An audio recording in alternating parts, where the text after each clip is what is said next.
به نام خدا و به سلام. توی این ویدیو میخوایم درباره نحوه استفاده از فلگ‌ها تو برنامه صحبت بکنیم.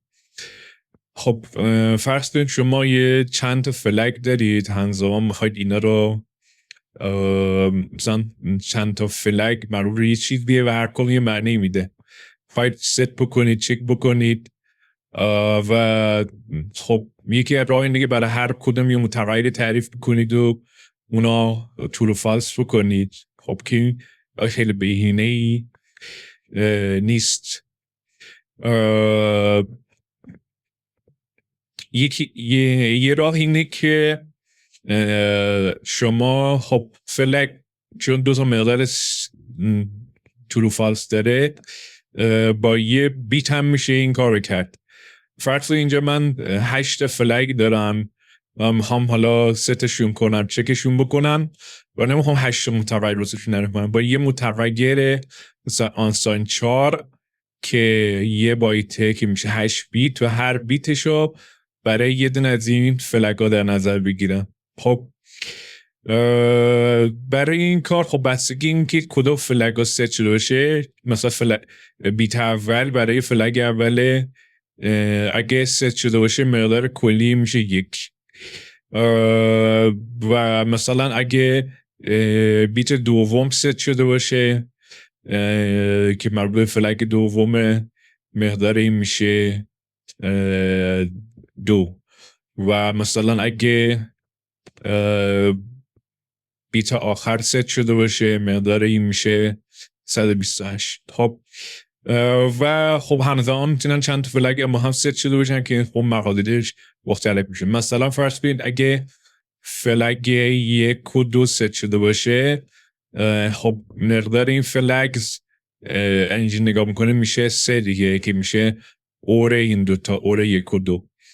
پس با توجه به این که کدوم از این بیت ست شده و هر بیت هم واسه کدوم فلگه، هر کدوم این فلگ‌ها باید یه مقداری واسه شون تعیین بشه و حالا نشون میدیم که چجوری باید چک کنیم. خب فرض کنید من مقدار فلگ 3 گذاشتم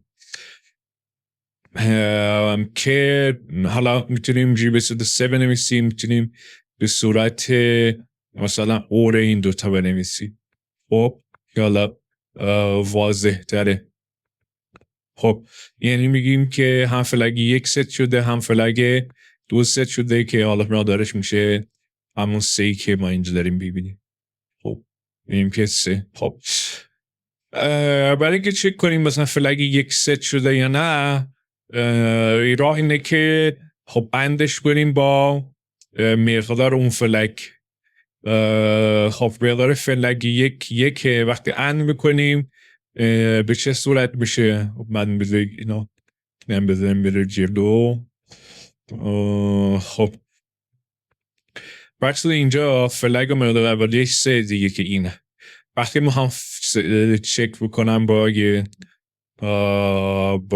خب این ببینم رکورد هنوز داره ویدم میکنم خراب نشده. خب وقتی ان میشه با مقدار فلگ 1 که مقدارش 1 اند این دوتا خب اینجاش که 0 همشون میشه 0 و پایین این 1 با 0 میشه 0 و این 1 با 1 میشه 1. پس اند این با این میشه 1. خب این داریم چک میکنیم که اگر بگه 0 بود میفهمیم که فلگ 1 ست شده. خب اینا تقریبا چیزهای بدیهیه مال برای که پوشش بدیم به صورت کامل نداریم بگیم. خب اینجا دیدیم که اینم چک شد و چون مقدار اندش مقدار غیر 0 بود پس میفهمیم که حالا اون فلگ ست شد. این برای که تک تک بخوایم هر کدوم این فلگ ها رو ست کنیم به این طریق میتونیم چیزی مثلا فلگ 6 5 بخوایم ببینیم ست شده نه اندش میکنیم و 5 که مقدار غیر 0 میفهمیم که 5 هم ست شده. خب حالا فرض کنید میخوایم ببینیم که فلگ 1 و 2 ست شده یا نه. خب برای اینکه ببینیم فلگ 1 و 2 ست شده یا نه اگه ما بیایم فرض کن اینجوری بنویسم من فقط چک کنم ببینم مقدارش غیر صفر یا غیر صفر هست یا نه، میتونم بگم فلگ مثلا فلگ 1 و فلگ 1 و 2 مثلا چیزه اینیبله. خب اینجا یه ایرادی داره، این غلطه. چرا؟ چون بس این شرط نمیتونم بگم فلگ 1 و 2. فرض من اینه میذارم 1 و 1 میذارم. خب الان من اگر رانش بکنم خب اند های مقدارش الان 1 دیگه. خب اند 1 با اینم که 3، اند 1 و 3 غیر صفره. اند 1 و 3 الان اکسل هم این پایین بنویسم 1 2 3 4 5 6 7 8 اند این دوتا میشه 1 دیگه. اند دوتا میشه 1 2 3 4 6 7 اینم 8. اندازه میشه این. خب غیر صفر شرطه یعنی ایفه برقرار میشه، ولی این نتیجه که میگیریم ازش غلطه. خب این نتیجه میگه 1 و فلگ 1 و 2 3 شده، در صورتی که مقدار فلگ 1 یعنی فقط فلگ 1 3 شده. خب برای این کنترل زد بزنم برگرده مقدار اولیه. خب برای این باید وقتی بیشتر از یه دونه فلگ میخواید ست کنید و میخواید مطمئن بشه که دقیقا این دوتا جفتش ست شده نه، وقتی اند کنید باید دقیقا مقدارش با همون برابر باشه. خب الان اینجا فلگ 3 وقتی اند بکنیم با 3 یعنی مقدار خودش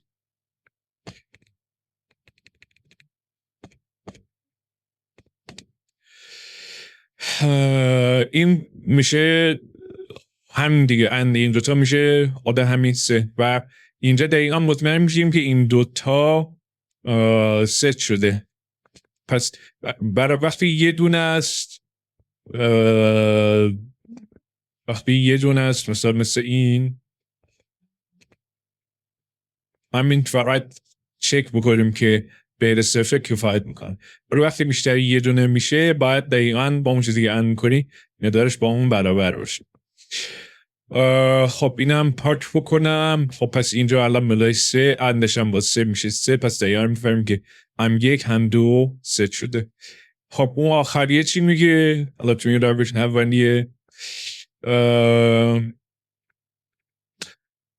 فلگ مقدار 3 اندش با 7. خب با اینکه غیر صفر میشه ولی برای اینکه به نتیجه بگیریم که هم 1 هم 2 هم 3 ست شدن باید مقدارش دقیقا هم مساوی با همون 7 باشه که 7 همون اوره 1 و 2 و 3 که مقدارش 4 1 و 2 و 4 میشه 7 اورش. خب پس برای که دقیقا ست چک کنیم که هر ستایش ست شده باید دقیقا مقدار اندش بشه همون 7 و چون نمیشه دیگه اون آخریه رو چاپ نمیکنه. خب این روش اول بود. تو روش اول میگم برای هر فلگی باید این مقداری تعیین کنی و مقدارا رو با هم چک بکنی. تو روش دوم حالا من اینا رو پاک میکنم چون دیگه لازم نیست، این دیگرم کامنت میکنم. از یه استرکت استفاده میکنیم. خب استرکت به این شکل تعریف میشه. یه یونیون تعریف میشه، میگیم که ما یه دونه متغیر فلگ چیز داریم ادنه آنسان 4 و هر بیتش مربوط یه فلگه. به این صورت تعریف میکنیم دوره یه استرکت توی یونیون تعریف میکنیم، بگیم بیت یکش اینه، بیت دوش اینه و الاخر. خب حالا اگه اینجا نگاه بکنیم ما من اگه بود اجرا بکنم خب استرکت تعریف میکنیم. حالا اگه سایز آفش رو نگاه بگیریم سایز آف بینیم 1 این همون 1 بایته که سایز همینه میگیره. پس اینجا ما داریم در اصل توی استرکت یه دونه آنساین چارت تعریف میکنیم، فقط با این داریم میگیم که هر بیتش معرف چی هست. پس سایز این استرکت 1 بایت. خب من حالا استرکت اگه نگاه بکنیم یه دونه مقدار فلگز داره که هم مقدار کلیه که مثلا اینجا هم داشتیم و هر کدوم از اون بیت هم یه اینجا مشخصه، یعنی میتونیم بهش دسترسی داشته باشیم.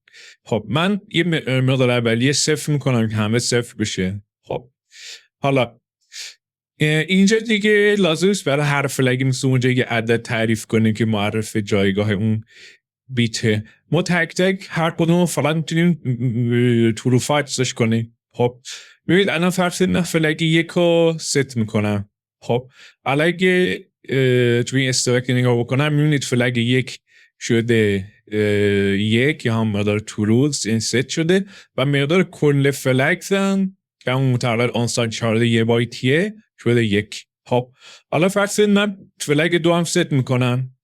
الان اینجا نگاه بکنم میبینید فلگ 1 شده 1، فلگ 2 هم شده 1، یعنی ست شده و مقدار فلگ کلی شده 3 که اور این دو تاست. خب اینجا دیگه خیلی راحت ما هم ببینم فلگ 1 ست شده، فقط اینجا چک میکنم که مقدارش همین غیر 0 باشه. خب اینجا چون ست شده پرینت میکنه مقدار رو و اینجا فلگ خب فلگ 3 الان چون ست نشده اینجا پس مقداری 0 اگر میگم 0 پس اون اینو چاپ نمیکنه. ببینیم که از روش رد شد. خب میخوایم ببینیم فلگ 1 و 2 ست شده، همینجوری بنویسیم اند این و اند اون دیگه. اند چیزه میکنیم، اند فقط این داره کاندیشنال، داره شرطی بررسی میکنه که میگه اگه این 1 کود مقدارش و اونم 1 کود که الان هست بگوی که 1 و 2 ست شده این ایویله. خب و میبینیم که چاپ کرد و حالا اینجا دوره میتونیم مثل هم روش بالا به جای اینکه مثلا فرض کنید من فرض کنید 4 تا فلگ ما همزمان ست تو با میتونم اینجا دونه دونه چک کنم ببینم مقدارش مقدار 0 یا نه، یا اینکه همون به صورت مقدار اورشون بذارم و با اون اند کنم اینو مثل بالا بیام بگم که اگه اون مقدار فلگز یعنی اون مقدار اصلی که برآینده این هاست و این بیت هاست که میشه 1 بایته، مثلا اندش با 3 اگه 3 شد یعنی فلگ 1 و 2 حتی این اشتباهه، فلگ 1 و 2 مثلا ست شده. حالا اینجا چاپ. خب حالا تو مسیجش فقط اشتباه نشده. خب پس اینجا داریم تک تک میتونیم چک بکنیم هر بیتو، یعنی به هر بیت ما دسترسی داریم و میتونیم چند تایی چک بکنیم و میتونیم اون به جای بیتی کل برآیند بایتش رو چک بکنیم و اینجا اور اون چند فلگی که میخوایم ست بکنیم. یه بار دیگه من اگه اجرا کنم اینجا میبینیم که اینجا و اینم چون اندش میشه واسه میشه 3 بس 1 و 2 3. حالا فرض کنید شما این 8 فلگ نمیدین، الان مثلا ما چیزی تو کل استفاده که این فلگ 1 و 2 و 3 استفاده کردیم، اون فلگی اصلا اینجا لازم نشده. خب فرض کنید شما اینجا بخواید 3 تا فلگ استفاده کنید و میخواید از این روش استفاده کنید، باید چیکار کنید؟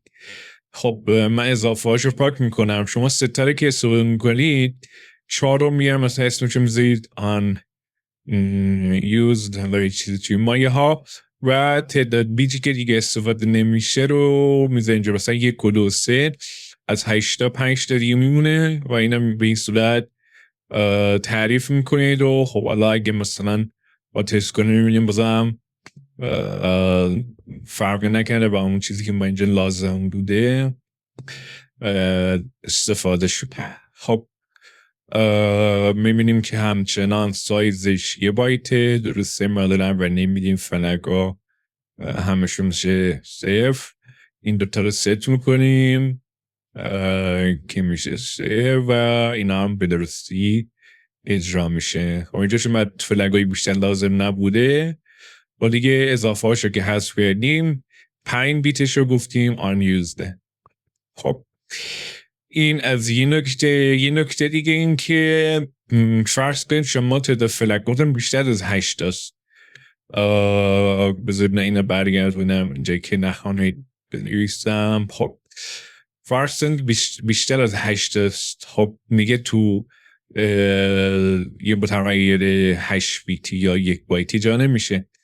ما میبریم یه متغیری از نوع سطح بالا که 2 بایتی 16 بیت رو هم میده که میشه یو شورت تعریف میکنیم.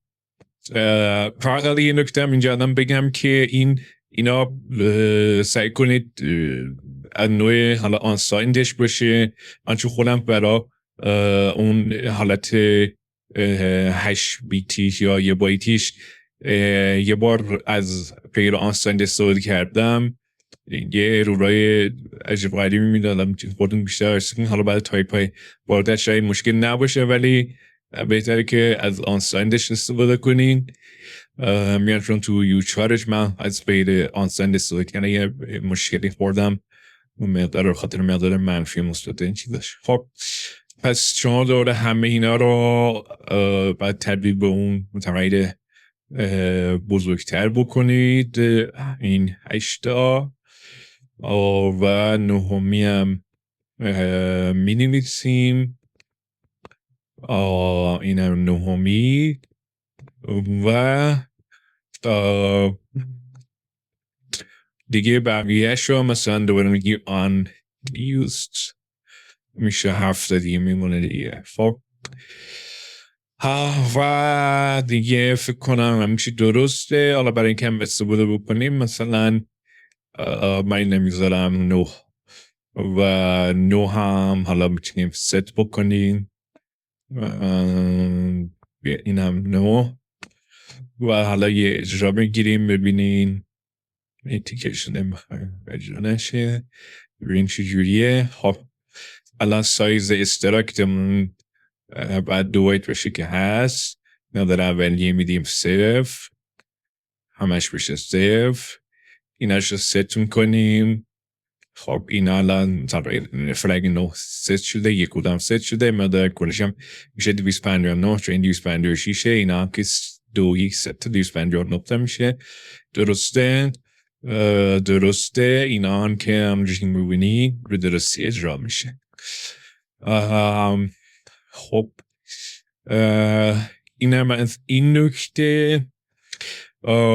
و حالا اگه بیشتر مثلا میخوای 17 تا فلگ داشته باشید بهتره یه متغیر 4 بایتی مثل این تعریف کنید و تا 32 تا رو بهتون فلگ جا میده. این حالا یو شورت 16 تا فلگ هم میتونید باشه استفاده کنید و همجوری میتونید خودتون دیگه برید هر چهار لازم دارید برید بالاتر. مثلا فرض کنید اگه یه جایی نمیدونم 50 تا فلگ لازم دارید دیگه 50 تا متغیر لازم تعریف کنید. یه متغیر 4 بایتی تعریف چیز 8 بایتی مثل دیمورد 64 تعریف میکنید و دیمورد 64 آنساینده و استفاده میکنید. یه نکته فقط این که الان فرض کنید الان ما سایز آبش که میگیریم میگه 2 چون خب این فقط این فلگ است ولی خب این استرکته حالا میتونه یه استرکت جنرال تری بشه. حالا اسمش مثلا یه استرکت یه چیز دیگه باشه و تغییر دیگه هم داشته باشه. مثلا یه شورت مثلا یه چیز دیگه هم داشته باشه مثلا نمیدونم تست.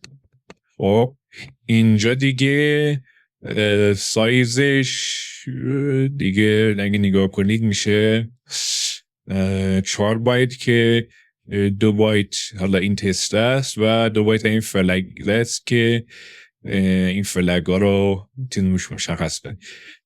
پس این استراکتر میتونه چیز جنرالی باشه و واقعا مربوط این فلگ ها نموشه. اصلا 20 متغیر دیگه از نوعای مختلف آراییه و نمیدونم دیوارد 64 و هر چیز دیگه داشته باشه.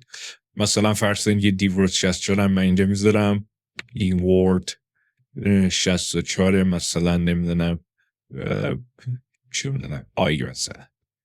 خب حالا اینجا اگر سایز آف بگیم باید چند باشه انتظار چند باشه؟ کیورد 64 که 8 بایت، این دو بایت 10 بایت، این دو بایت 12 بایت. ولی این هم 16 بایت. خب که این دیگه حالا ربطی به این مبحث اینجا نداره، این بحث یه استراکت پدینگ و این چیزاست که حالا اگه شد بعدن توی ویدیوی دیگه میگیم که این هم میتونه استراکت رو یه جور تعریف کنید که این دقیقا به تعداد سایز این چیزایی که این توشه باشه. حالا یه قابلیتی داره این کامپایلر برسه دیفالت که اینا پدینگ میکنه به معادل مثلا روند لاین 12 مثلا 16 و مثلا اگه فکر کنم 17 بایت بشه به 32 روندش میکنه این چیزا که حالا توی محبس نیست، توی این فیلم دیگه نمیگیم.